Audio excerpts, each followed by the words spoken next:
Rhetorical question here. Are you busy? Of course you're busy. I know you're busy because you are a business owner, a professional who, has a lot of stuff going on in your life. You've got a family and a social life and work, and juggling it all can be a little intense. But I am going to share with you a strategy that you can use, or not a strategy, a technique, simple, that you can apply to figure out where your time is going and what to do about it. So welcome. It is a Tactical Tip Tuesday. And I am Allison Graham from Elevate Biz and Resiliency Ninja. And I am on a mission to help you elevate your life and double your business. Because you know what? The two go hand in hand. If we're messed up in our lives, then our business isn't growing. And if our business isn't growing, then it impacts our lives. And so that's why I've joined the two together. All right, so let's talk about your schedule. And I'm going to tell you my story around this. Now, if you know my backstory, there is, the whole book that came out, Married My Mom, Birthed the Dog, How to Be Resilient When Life Sucks. It came out because I was, had a surgery that went wrong, caused some neuropathic damage, and I had to get very, very creative with how to be very, very, very productive with very limited physical capability for a long time. Now I'm back, I have a lot more time, and ironically, when I had less time available physically, I got a significantly more amount of work done because I was hyper focused, and I made decisions and I cut through all of the fluff. If it was not going to, contribute to my bottom line, I was not going to do it. Like if it wasn't going to either raise the brand or actually lead to a sale or serve a client, I didn't do it, which was probably the best blessing, one of the best blessings that came out of having the botched surgery.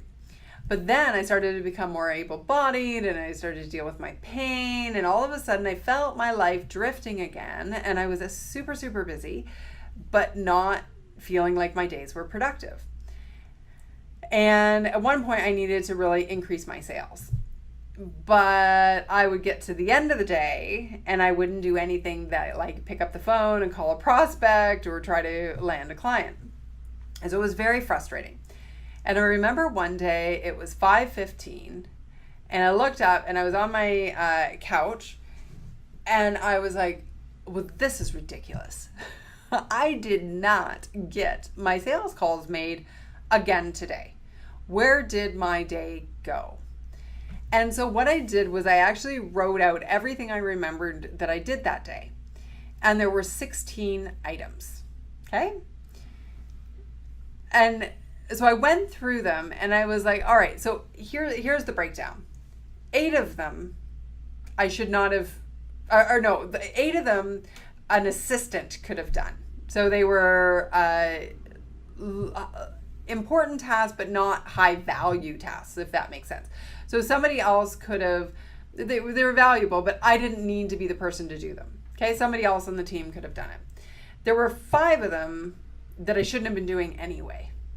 Okay, so I spent a lot of time on Facebook scrolling or, calling a friend and helping out a friend that, was taking up my time and, doing that kind of thing. So I just shouldn't have been doing them. I should have just put them into the after hours. And there were 3 of them that were actually good, important business things, serving clients or whatever that needed to get done. So the next day I hired an assistant, just somebody out of school who was not expensive at all and was phenomenal and could pick up some of that slack, all that busy work. I stopped doing the things that I was doing that were wasting all of my time and eating the time. And then I made time. And actually, if you look at another Tactical Tip Tuesday, I talk about that was when I created my focus for the day. Okay, so what are the focal points for my day to help me keep me on track? So first thing you need to do to take control of your schedule is write down and track everything you're doing. Figure out how long is it taking you to do things. Shockingly, it probably takes you a lot more time than you think it does. Like, for example, to get to work. I think it's 10 minutes, but it's really by the time I pack up the car and forget something, I always forget something, and get Winston into the car and then get to the office and say hello to everybody. It's probably a 25-minute, half an hour experience that I'm allotting 10 minutes for. Okay? So I think if you can track your time to start and then look at it objectively and say, what can I get rid of? What can I do better? What can I do after hours and non-peak times? And then you can focus on the things that actually do matter and will drive your revenue, because the goal, of course, is to double the business. Yes. All right, Allison Graham here. It's been Tactical Tip Tuesday, and I would love it if you would share this video, if you would subscribe, and if you would pop a comment in the comment box to say hello to, and let me know how you are controlling your schedule. So thanks for stopping by. Tune in next week. I will see you at Tactical Tip Tuesday time. Bye.